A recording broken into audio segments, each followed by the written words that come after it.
Hello friends, कैसे हैं आप लोग। आपका स्वागत है एक नई वीडियो में। आज मैं आपको बताऊंगा जो ब्रिक होती है, मॉड्यूलर ब्रिक्स क्या होती है, नॉन मॉड्यूलर ब्रिक्स क्या होती है, उसका साइज़ क्या होता है, स्टैंडर्ड साइज़ क्या होता है और कौन सी ब्रिक बेटर है, स्टैंडर्ड ब्रिक बेटर है, मॉड्यूलर ब्रिक बेटर है या फिर नॉन मॉड्यूलर ब्रिक बेटर है। ठीक है, तो आपने अपनी यूनिवर्सिटीज़ कॉलेजेस में पढ़ा होगा कि स्टैंडर्ड साइज़ जैसे ये है, इसको हम क्या कहते हैं, फ्रॉक कहते हैं। जहाँ पे नेम लिखा होता है उसको हम फ्रॉक कहते हैं। और जो ये हमारा यहाँ से लेके यहाँ तक होता है, जो स्ट्रेचर होता है हमारा ये वाला, वो हमारी लेंथ होती है। और यहाँ से लेके इसकी ये थिकनेस या फिर हाइट। ठीक है, और जो ये वाली डायमेंशन है हमारी, इस साइड से लेके यहाँ दूसरी साइड तक, ये हमारी हाइट थी और दूसरी साइड तक हमारी विड्थ होगी। तो आपने पढ़ा होगा कि जो standard size of a brick होता है वो होता है 19x9x9 सेंटीमीटर। ठीक है, और अगर मॉड्यूलर होगा तो वो उसकी डायमेंशन अलग होती हैं, या फिर 20x10x10 हो सकती है, या फिर 23x11x70। तो इसको नापते हैं, चलो ये कितनी आती है। ठीक है, तो ये हमारी जो लेंथ है यानी स्ट्रेचर साइड, तो इसकी जो डायमेंशन आ रही है वो आ रही है 22 सेंटीमीटर। ठीक है, अराउंड 22 आ रही है। तो इसका मतलब ये हमारी कौन सी ब्रिक है, ये ब्रिक है हमारी नॉन मॉड्यूलर ब्रिक। याद रखना, आपको साइज से पता चल जाना चाहिए कि ब्रिक कौन सी है, स्टैंडर्ड ब्रिक है, नॉन मॉड्यूलर ब्रिक है। तो इस साइड से भी इतनी आ रही है 22। अब हम इसकी जो है दूसरी डायमेंशन नापते हैं कि क्या होती है। ये हमारी हाइट है, तो जो हाइट थी वो कितनी बताई थी मैंने आपको, 7 सेंटीमीटर के करीब, 7 या 7.5 के करीब, जो नॉन मॉड्यूलर की होती है, जो थी 230 इंटू 23 इंटू 11 इंटू 70। तो ये जो हमारी यहाँ तक है, ये देखिए अराउंड ये 7.5 तक है, 7.5 सेंटीमीटर तक।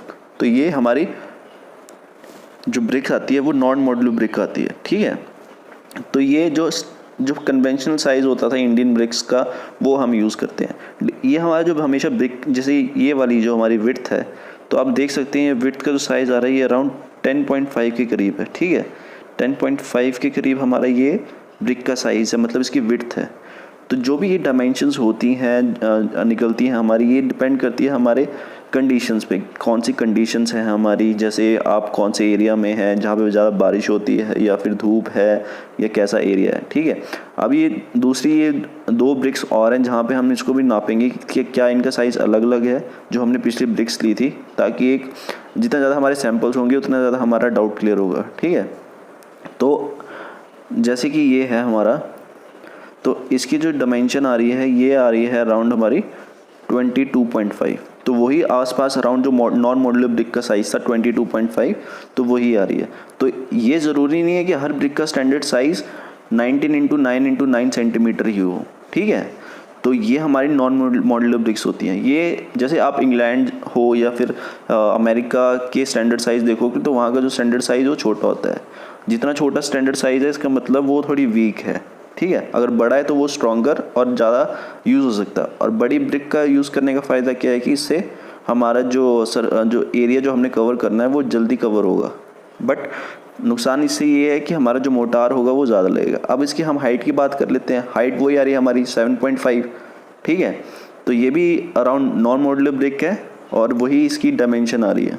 ये अलग कंपनी की थी, वो पिछली वाली रामा की थी, और ये हमने इस बार BR की ली है। अब मैं किसी कंपनी की वो नहीं कर रहा हूँ, बट एडवर्टाइजमेंट नहीं कर रहा हूँ, पर आपको बता रहा हूँ कि कैसे नॉन मॉड्यूलर से डिज़ाइन होती हैं।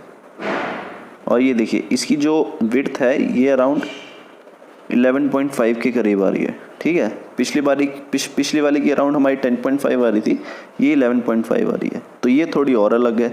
और ये जो ब्रिक्स हैं ये कहाँ से आई हैं, ये एक पंजाब का एरिया है, वहाँ से ये बनती हैं। तो ये वहाँ से मंगवाई हैं। तो वहाँ पे कोई ऐसा स्टैंडर्ड साइज़ उनका रखा नहीं है कि 190 इंटू 90 होगा, या फिर 19 इंटू 9 की होंगी। और ये देखिए इसकी जो हाइट पिछले वाली 7.5 आ रही थी, इसकी भी अराउंड 7.5 ही है। ठीक है, तो ये नॉन मॉड्यूलर की निशानी है जहाँ पे डायमेंशन आपको चेंज मिल रही है। एक और होता है जहाँ पे हमारी मोटार के साथ जो डायमेंशन होती है वो चेंज होती है विड्थ। अगर हम मोटार लगाएं तो वहाँ पे हमारी जो डायमेंशन हो जाएगी वो 20x10x10 हो जाएगी। ठीक है, तो 1-1 सेंटीमीटर का हमारा मोटार आ जाता है चारों तरफ से, तो वो हम ऐड करके रखते हैं। अब ये नेक्स्ट ब्रिक है SJD कंपनी के, ठीक है। तो इसमें आप डायमेंशन आप देख सकते हो कि इसकी डायमेंशन देखो, पहले की कितनी आई 22.5, ये तो चलेगी ऑलमोस्ट 23 तक, ठीक है। 23 इसकी सेंटीमीटर इसकी डायमेंशन है, मतलब लेंथ है एक, ठीक है। अब हम इसकी जो हाइट है वो नापेंगे यहाँ से, मतलब ये ऊपर की तरफ आप देख रहे हो ये हाइट होती है हमारी, ठीक है। तो ये आ रही है अराउंड 7 या 7.2, और जो पिछली ब्रिक्स की थी वो कहती थी 7.5। तो यही एक इम्पॉर्टेंट फैक्टर जो मैं आपको बता रहा हूँ कि ज़रूरी नहीं है जो स्टैंडर्ड जो हमारी ब्रिक है वो हमेशा 19x9x9 ही की हो, जो हमें कॉलेज में बताया जाता है। बट ये IS कोड में मेंशन है कि जो हमारी स्टैंडर्ड ब्रिक का साइज़ होना चाहिए वो मिनिमम कितना होना चाहिए 19x9x9। और ये देखिए ये इसकी जो विड्थ थी वो हमारी आ गई हमारी 11 सेंटीमीटर, ठीक है। तो ज़रूरी नहीं है जो हमारा स्टैंडर्ड साइज़ हो वो 19x9x9 हो या फिर 20x10x10 हो। तो ये जो नॉन मॉड्यूलर ब्रिक्स होती हैं ये डिफरेंट फैक्ट्रीज़ में जहाँ पे बनती हैं, क्लिंस में या फिर रोटरी में जहाँ पे ये बनती हैं, जहाँ पे इनको बर्न किया जाता है, तो वो अपना एक स्टैंडर्ड साइज़ होता है जहाँ पे मोल्डर होता है उनका, वो उसी हिसाब से बनाते हैं। बट जो भी डायमेंशन है वो 19x9x9 से कम नहीं होनी चाहिए, ठीक है। तो ये आपको मैंने एक नई चीज़ बताई है कि जो हमारा स्टैंडर्ड साइज़ होता है वो फिक्स नहीं होता है, वो डिपेंड करता है लोकेशन पे। मान लो कि नॉर्थ इंडिया में ये साइज़ चल रहा है तो साउथ इंडिया में ज़रूरी नहीं है यही चलेगा। गुजरात का साइज़ ऑफ स्टैंडर्ड ब्रिक अलग होगा, सिमिलरली अरुणाचल का, ठीक है। अगर जम्मू एंड कश्मीर में जो साइज़ है वो नॉर्थ इंडिया का अलग है, फिर जो पंजाब का साइज़ है वो अलग है, तो वो केरला और तमिलनाडु का अलग होगा। सिमिलरली वो मध्य प्रदेश, तेलंगाना इन सब का अलग होगा। वो डिपेंड करता है कि वहाँ की जो नियरेस्ट रोटरी है या फिर जहाँ पे जो हिंदी में क्या कहते हैं भट्टी होती है, जहाँ ईंटें बनती हैं, वहाँ पे मॉडुलर साइज़ ब्रिक का क्या रखा हुआ उन्होंने साइज़, ठीक है। तो वो उस पर डिपेंड करता है, आपकी सॉइल पे डिपेंड करता है, आपके सॉइल स्ट्रक्चर पे डिपेंड करता है, सॉइल की कितनी हमारी सॉइल की डेंसिटी कैसी है, परमेबिलिटी कैसी है, तो ये सब पे डिपेंड करता है, ठीक है। तो आज की वीडियो में इतना ही, मिलते हैं नेक्स्ट वीडियो में। आज मैंने आपका डाउट क्लियर कर दिया कि स्टैंडर्ड साइज़ हमेशा फिक्स नहीं होता। अगर वीडियो अच्छी लगी तो प्लीज़ लाइक करें, शेयर करें, सब्सक्राइब करें अपने फ्रेंड के साथ, और आप अगर चैनल पे नए हैं तो प्लीज़ सब्सक्राइब और लाइक ज़रूर करें, ठीक है। Thank you.